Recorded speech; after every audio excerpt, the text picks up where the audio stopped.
மனிதனுடைய வாழ்வில் விலகி இருக்க வேண்டிய காரியங்களை குறித்து வேதம் தெளிவாக எச்சரிக்கிறது.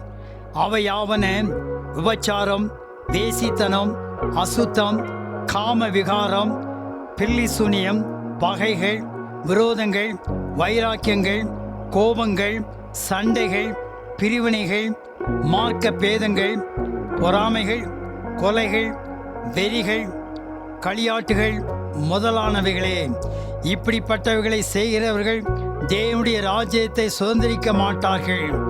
அதே போல ஒவ்வொரு மனிதனிடமும் கண்டிப்பாக இருக்க வேண்டிய நல்ல குணங்கள் வேதம் சொல்லுகிறது. அன்பு, சந்தோஷம், சமாதானம், நீடிய பொறுமை, தயவு, நற்குணம், விசுவாசம், சாந்தம், இச்சையடக்கம். இப்படிப்பட்டவர்களுக்கு விரோதமான பிரமாணம் ஒன்று இல்லை.